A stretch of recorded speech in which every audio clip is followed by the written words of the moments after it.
This is my Peugeot Partner 2007 M59 model, roughly about 104,000 miles. And what I'm experiencing is vibration at around 1,500 RPMs or thereabouts. And the whole car shakes when you're inside. You can feel it. And this happens through all the gears. First, not so much, but second, third, fourth, and fifth. And I've had this for quite a while. And this is a video how I really eliminated this and what the reason might be. There might be some other reasons. I mean, it could be an engine mount, one of the engine mounts, or one is there and another one there. If you browse through my videos, you can see how you can replace the engine mounts. It could be that, or could be some other reason, could be EGR valve and so on. But this is a video what the problem is with my car and how I solved that. Stay tuned. So I was one day trying to see if there are any leaks or anything during the engine. So I was looking at the intercooler here, if anything's out of the ordinary. And what I noticed is that there is a small rubber. I'll show a proper shot of that, closer shot, but just to point where it is. It's down here where from the turbo, the air intake goes into the intercooler and then goes back towards the engine. So the mount there, it's really basically, it has broken off, removed, and I'll show how it looks like now. So this is a shot where the intercooler is. So this is the in from the turbo, goes inside here, cools down the air and then comes out of here. So this is the in and this is the out. So the intercooler is down there. So what I notice is that there is a bolt here and there has to be a rubber grommet there that kind of takes off the vibrations, and that has completely disappeared. The bolt is kind of broken. There is supposed to be a nut holding this rubber. There is a small rubber. I'll show it I have a different intercooler, so I'll show it what I mean by those. And there is a small rubber here that is dampening the vibration when the intercooler kind of meets this. This is metal, basically, and this is way too low. This is supposed to be probably a bit like that down here. Like that. So what it means is that probably the bottom, there is a kind of a rubber grommet at the bottom of the intercooler down there. I'll show what I mean with another intercooler. It has also probably dropped somewhere while I was driving. So this has slipped kind of further down. So what it means is that when the turbo pushes the air, and the turbo roughly kicks in about 1,500 RPM, starts to spin, and pushing the air, the intercooler, because it's sudden gush of air, starts to kind of vibrate completely, starts to vibrate and hits here, this plastic hits on the frame of the engine and really goes along the whole cabin. And I can feel it in how the whole thing is vibrating. And I've sourced this for quite a while. So I'll replace this with a proper rubber grommet and try to fit this. We'll take out the whole intercooler to see if I can put this bottom one as well. So this will kind of move. This will kind of reach upwards rather than be that down, and then see if this will disappear. So I also bought the cheapest intercooler on eBay. So that's the intercooler for the 1.6 HDI, and I'll try to explain what I mean by the different tanks. So the intercooler will, hopefully you can see it, will go like that in the vehicle. Let me turn it around because it's easier. Will go like that. The bolt that I showed comes through here. And what is missing is this particular rubber grommet that slides over here. It's like that, slides over here, the bolt goes through there, and this really dampens the vibration. So this goes over the wall of the metal and quite dampens the vibration. So I'm really missing that. The next thing is that it's a rubber tank that goes on here. On this side, it's on the wall, so kind of also stop vibrations, and that is way too low. So what it means is that on the other side of the intercooler, you do have two of these plastics, though, so it kind of steps on them, or the intercooler sits on those. And what I suspect is happening here, that I'm missing this rubber grommet at the bottom that goes like that. And this also kind of dampens vibrations, and it is probably missing, and it's sitting on that one rather than sitting on the rubber. And I suspect there should be two of them. You have to remove the intercooler in order to see if that's the case, and of course replace this rubber grommet here. I mean, that's an intercooler. Why I bought it? Because I'm gonna do some other experiments with it. So I basically purchased the cheapest possible, with that looked kind of alright and it didn't have all the fins broken or anything. But I'll do other experiments. So the next thing is to take off the old intercooler, or not old, my intercooler, and try to see if the bottom ones are broken, replace this with a new one, and then see if the vibrations disappear. What I also forgot to mention, that these rubber grommets and all the components are in the description of the video, so you can click more info. You'll find the exact Peugeot and Citroen part numbers for these two if you wanna replace yours. So in order to take the intercooler out, I need to undo these two clamps here, and that one here and that one there. Then remove the sleeve from the top, from the two tops, and then remove the sleeve from the bottom. And then the intercooler could be slipped underneath the car. It can't be taken out because the dozer unit is here, so you can't really move it aside, and there are quite a few bits and pieces that can't be taken out. So is this.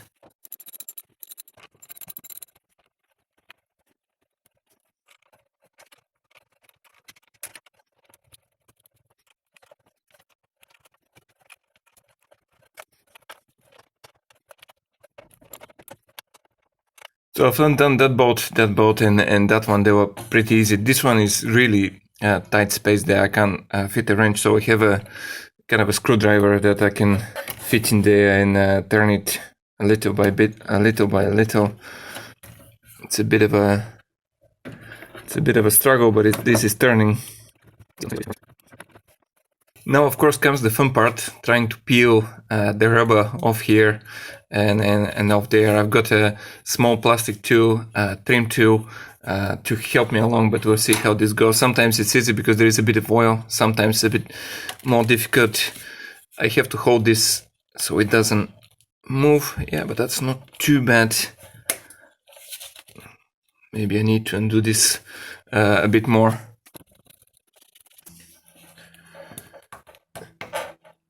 Kind of peeling it. Yeah, that came out all right. And I'll put it somewhere on the side there. So then undo the bottom part. There is quite a bit of oil around this as usual. Next is that one. Let's see if that will. Yeah, that's also kind of all right. Was not too bad. It's quite a bit of oil there. So if I put my finger in there, yeah, it's quite a lot of oil. So I'll put this aside like that. Hopefully it doesn't drip oil. Let's see if I can undo the bottom one and take this one out. It could be one could take it from the bottom one rather than the up, but yeah, I'll see how this goes. Hopefully it won't be too bad. You have to kind of feel everywhere, but that, yeah, I think it's coming out all right.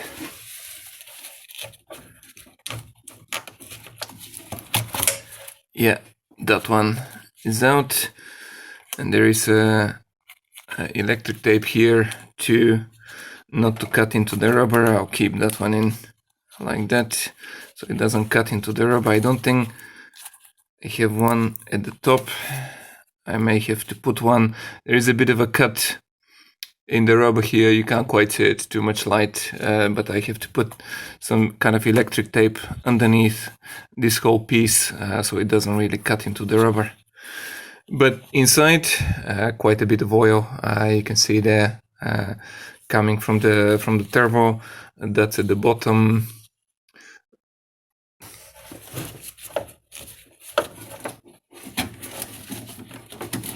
There we go.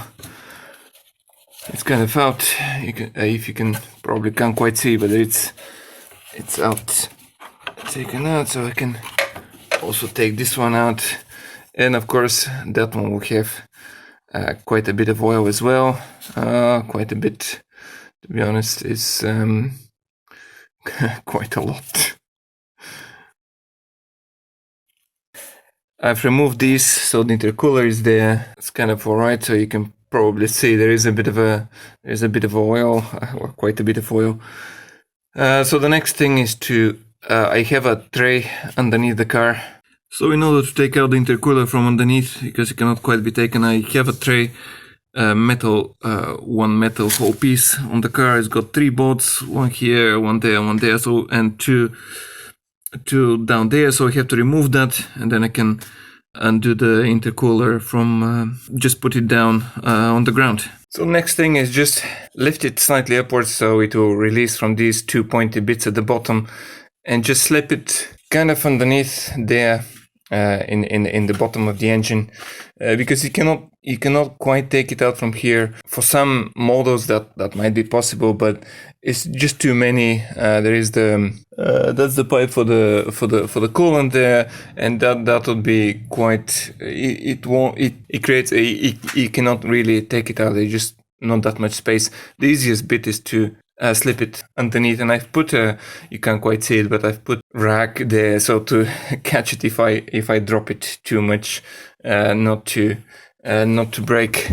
So next thing is just lifting it slightly to release, and there you go. It's hanging in there, and I can hold it.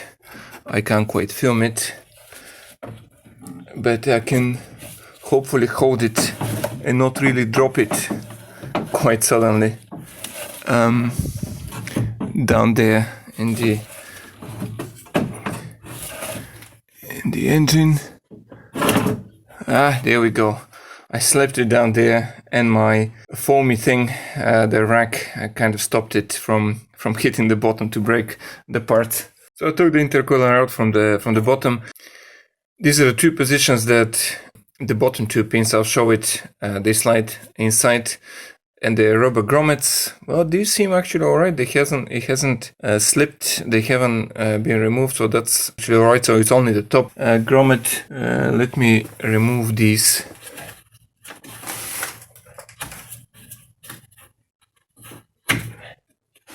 So I remove the 2. I mean, they actually seem alright.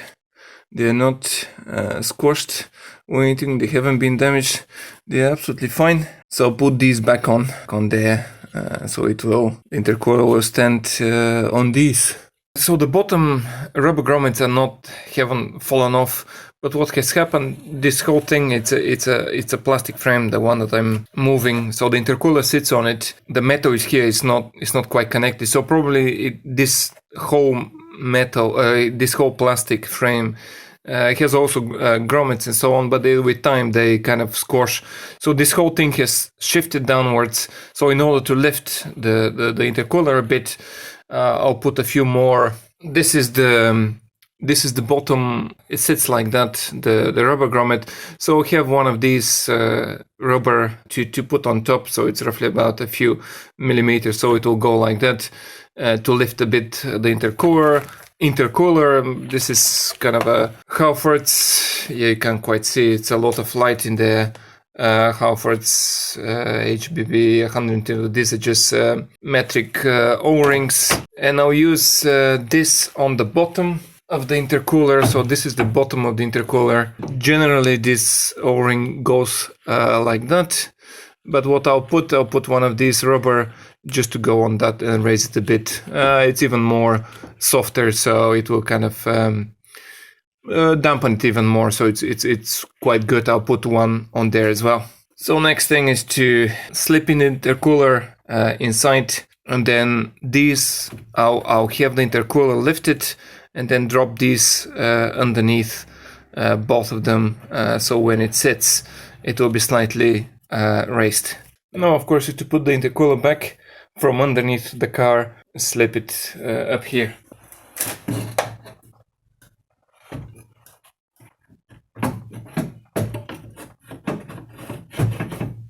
Put it inside. Now I'll try with a hand to pull it up. Hopefully my hand will fit in there. Yeah, it fits.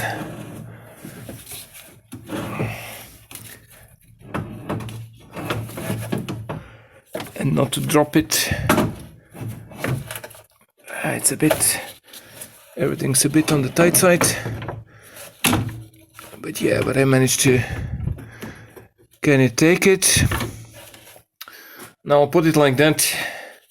We'll hold it here with one hand and try to put these two rubber grommets underneath, so it kind of will raise it a bit.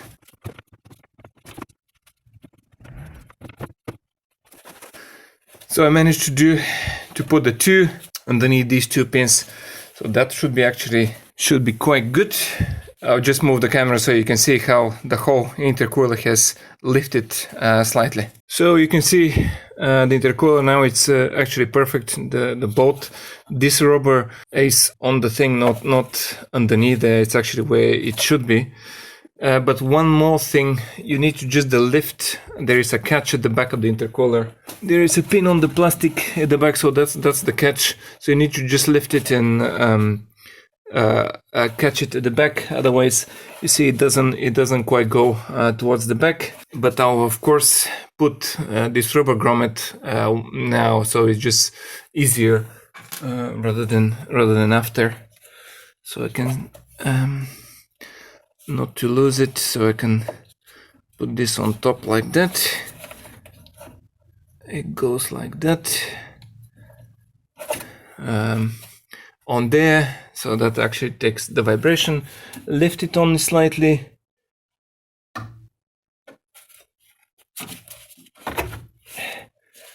And then that's it. This is actually quite good now. It sits on those at the bottom, even if you slightly move, sits on top. This is actually hitting this rubber here. It's hitting there. Before it was just on the corner there. And I will have to, because the bolt has broken, I could drill this one out and put a new bolt in. But what I've done, I've used one of these U-clamp bolts, and I've cut it, kind of removed it altogether. And because this, I'll use this piece of, hopefully it can be seen, this piece of the bolt just to tie it, and hopefully you can see it. You have to, it's a bit on the tight side, so I have to kind of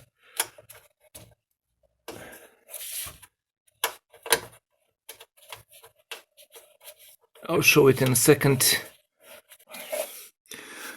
I mean, it will be like that.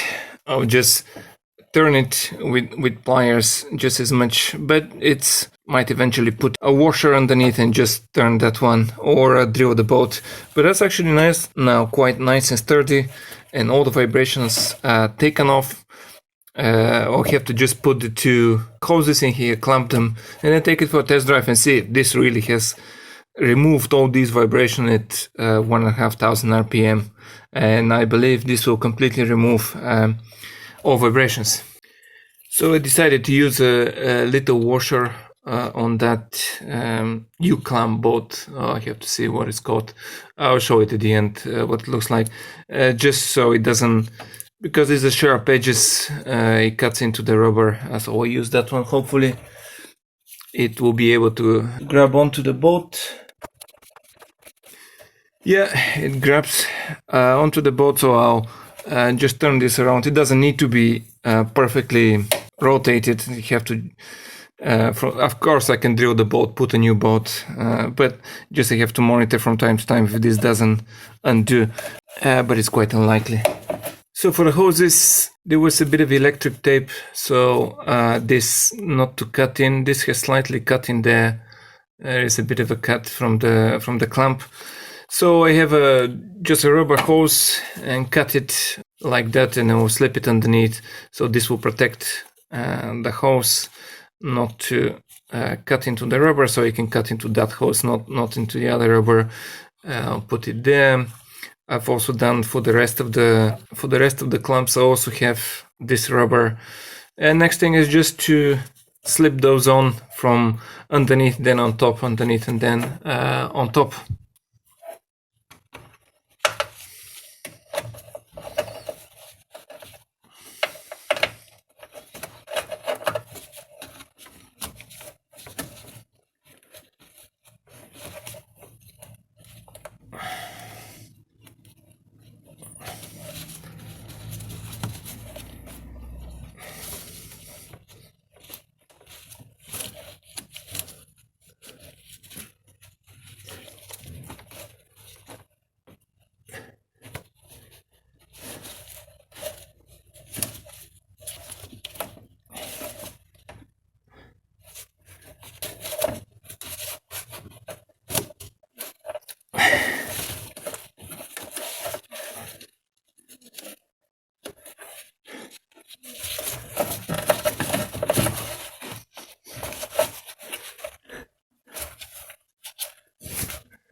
So what I did is just easier, much easier, to fit it first on the top, squeeze it in, and then first on the top and then on the bottom. Much easier than first on the bottom and then on the top. So I'll position these, make sure that the rubber is up to the top, and then tightening.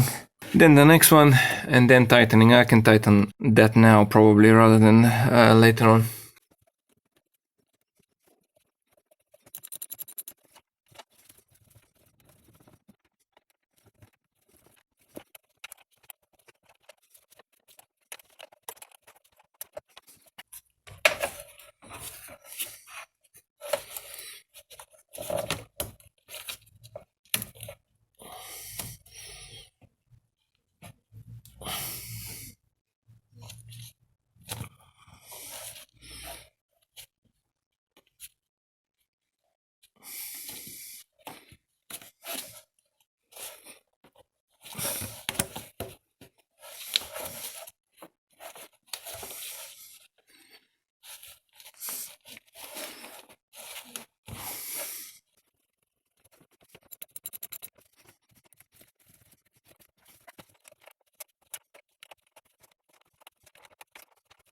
And then that's it. It's actually pretty good. Let me move it, shake it.